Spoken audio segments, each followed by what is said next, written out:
I have uh, Yeah, I have two questions. I guess sure. my two concerns, right, with supplements, and supplementing like this, right?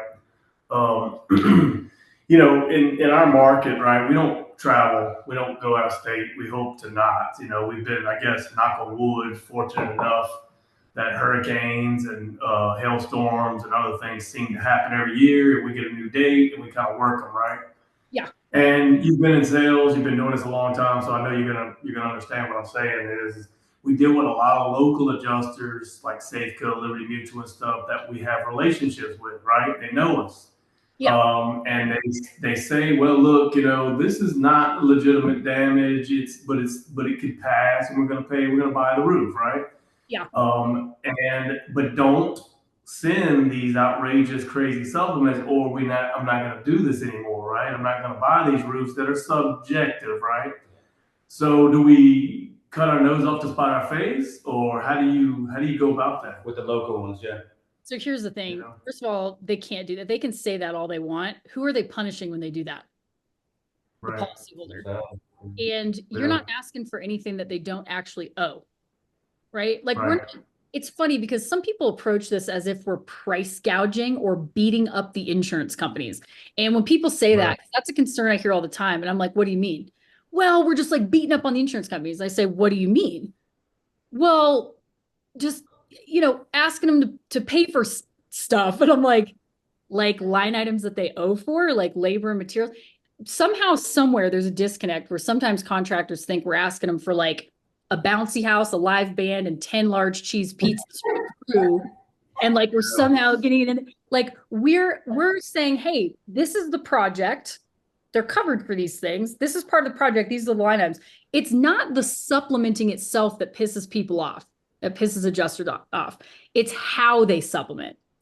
it's the relationship, yeah. It's the relationship. And look, we already know the game. It's a game. I know that if I argue with them over Ridge and Starter, I'm going to piss them off. But I also know if I add, and it's Ridge and Starter's what, a couple $100, $1,000, $1,500 depending on the size of the house. So it's not about that. I will add that onto an estimate, for example, just to give them something to say no to. And I'll add $8,000 worth of other stuff that they don't even care about. But if I nitpick them over Ridge and Starter, they're going to be pissed at me. So it's not about that. Okay. And I'm going to show you something. Um, let's see. Okay, I'm going to drop some stuff in the chat window. I want to read this together. I'm going to see if I can pull up. I've got a bunch of examples like this actually. Oh, here we go. Right. So I'm going to show you guys a couple things, okay? Because I want to address the question. It is Lane, right? I also didn't really totally. Yeah. Okay, it is Lane. All right, cool. I'm going to show you. I want to address that question a little bit more about like worrying about adjusters being pissed off, and I'm going to prove something to you. Okay, so hop over in the chat window really quick. Scroll to the top because we're going to start with the one that's just very plain looking. It's like just text. It's a way in front. I'm going to read it out loud. So for those of you who are too far, I'll read it. Well, he didn't get online. Because Lane was not here. We should be hooked up to the computer, so I apologize. Oh, no worries. TV. Matt can't even read that. I'm going to read it out loud to you. I just want to prove to you that I'm making this up. Okay, so this is an email that I got from somebody not too long ago. He said, okay, so blah, blah, blah. He's like, my company also averages about a $14,000 increase, by the way. Did you guys catch that? That's a 14 grand supplement on average following my system, just so you know. Now, is that like repair estimates that are turned into full roof replacements? Or these are straight up supplements? It's going to be a mixed bag, right? But that's his average increase per job, including regular supplements and repairs to approval, which is still a supplement. If I can teach you how to get more repairs to a full job, you're not going to be mad at me about it. Okay. Yeah. So he said, my company averages about a $14,000 increase per job. However, I've only done probably 25 jobs this year, mainly higher end residential churches and one unit commercial buildings. I used to not supplement a job if it was a gift by the adjuster of whom I've seen and built rapport with over the years.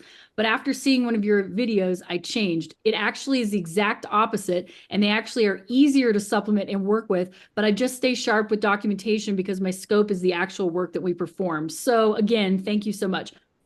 That's exactly what your fear just was. I was afraid to do it. And then I finally went through your stuff and I was like, oh, that's a totally different way to approach it. And it actually improved his adjuster relationships. I'm going to show you two more just to show you these are not one-offs. I actually have a blog post out there on my website where I show you like a bunch of examples like this. So, blah, blah, blah. So Paige Dyer goes, I have to give credit where credit is due. This program and the community does give a better name to all of us. When done correctly and thoroughly, there's usually no pushing back. Rather, compliments on a job well done.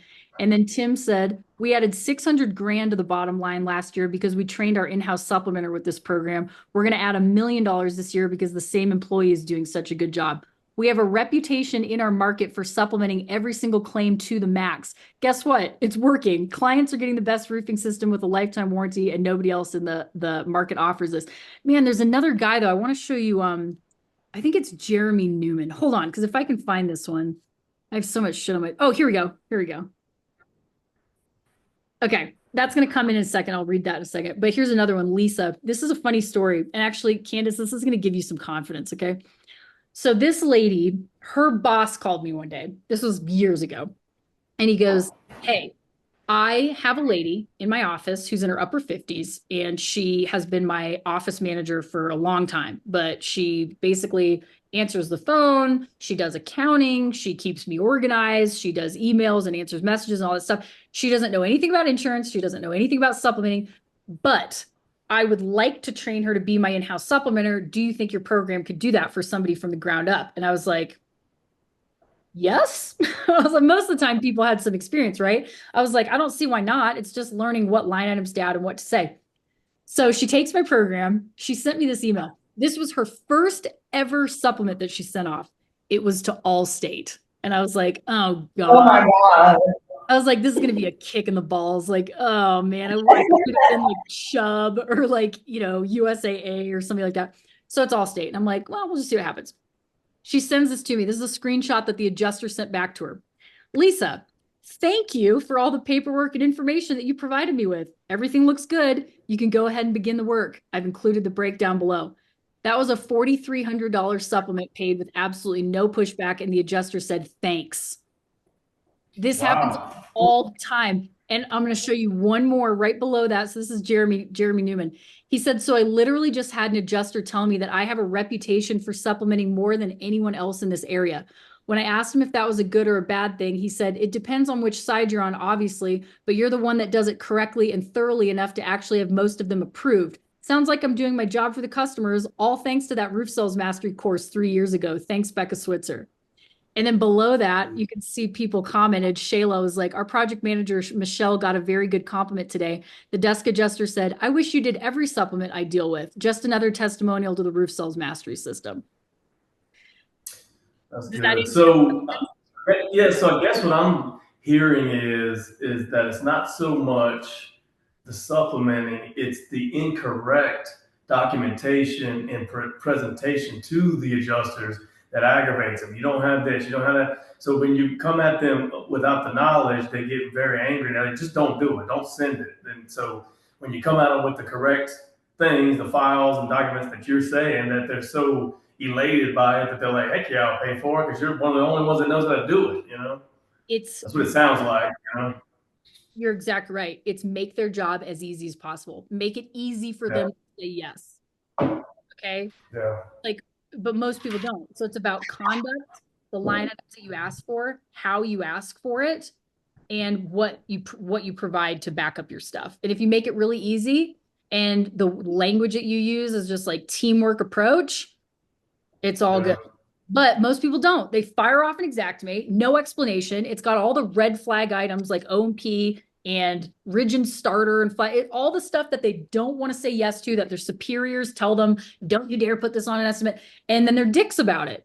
That's not going to get you anywhere. Okay. So, but as you can see, and I want to show you another one. I don't know if I can find this one on my desktop. I just had this girl, Sarah, send me on Facebook Messenger. She goes, girl, I got to show you this. She had a $21,000 claim. She added $28,000. So that's a 118% increase on the claim.